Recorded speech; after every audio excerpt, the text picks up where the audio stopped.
It was just as Jejé had described it. Faded, shuttered windows and door, a huge caper bush in front, with some smaller shrubs of touch-me-not, the small wild cucumber that squirts seeds into the air if you touch it with the tip of a stick, a collapsed wicker chair turned upside down, an old zinc bucket, eaten up by rust and now useless. Grass had overgrown everything else. It all conspired to give the impression that the place had been uninhabited for years, but this appearance was deceptive, and experience had made Montalbano too savvy to be fooled. In fact, he was convinced somebody was eyeing him from inside the cottage, trying to guess his intentions from the moves he would make. He stopped 3 steps away from the front of the house, took off his jacket, and hung it from the branch of the olive tree so they could see he wasn't armed. Then he called out, without raising his voice much, like a friend come to visit a friend. "Hey! Anybody home?" No answer. Not a sound.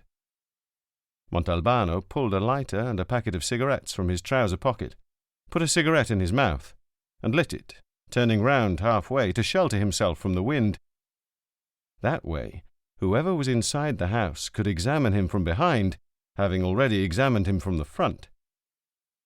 He took 2 puffs, then went to the door and knocked with his fist, hard enough to hurt his knuckles on the crusts of paint on the wood. "Is there anyone here?" he asked again. He was ready for anything except the calm, ironic voice that surprised him from behind. "Sure there is. Over here." It had all started with a phone call. "Hello? Hello, Montalbano! Salvuzzo! It's me, Jejé!" "I know it's you. Calm down. How are you, my little honey-eyed orange blossom?" "I'm fine." "Working the mouth hard these days? Been perfecting your blowjob techniques?" "Come on, Salvu. Don't start with your usual faggot stuff. You know damn well that I don't work myself. I only make other mouths work for me." "But aren't you the instructor? Aren't you the one who teaches your multicoloured assortment of whores how to hold their lips and how hard to suck?" "Salvu, even if what you're saying was true, they'd be the ones teaching me.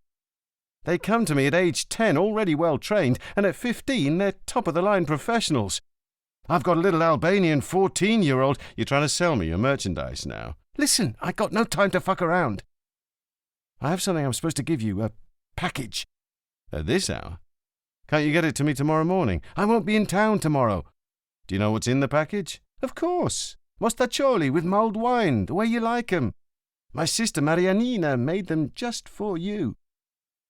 "How's Marianina doing with her eyes?" "Much better. They work miracles in Barcelona." "They also write good books in Barcelona." "What's that?" "Never mind. Just talking to myself. Where do you want to meet?" "The usual place. In an hour."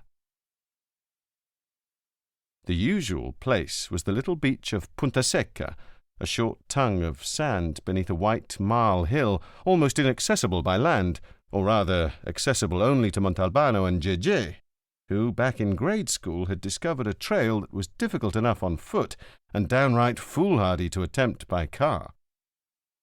Punta Secca was only a few kilometres from Montalbano's little house by the sea just outside of Vigata, and that was why he took his time. But the moment he opened the door to go to his rendezvous, the telephone rang. "Hi, darling, it's me. Right on time. How did things go today?" "Business as usual. And you?" "Ditto. Listen, Salvo, I've been thinking long and hard about what—" "Livia, sorry to interrupt, but I haven't got much time. Actually, I don't have any time at all. You caught me just as I was going out of the door." "All right, then. Good night." Livia hung up, and Montalbano was left standing with the receiver in his hand. Then he remembered that the night before he had told her to call him at midnight on the dot, because they would certainly have as much time as they wanted to talk at that hour. He couldn't decide whether to call Livia back right then, or when he returned, after his meeting with Jejé. With a pang of remorse, he put the receiver down and went out. When he arrived a few minutes late, Jejé was already waiting for him, pacing back and forth the length of his car. They had exchanged an embrace and kissed. It had been a while.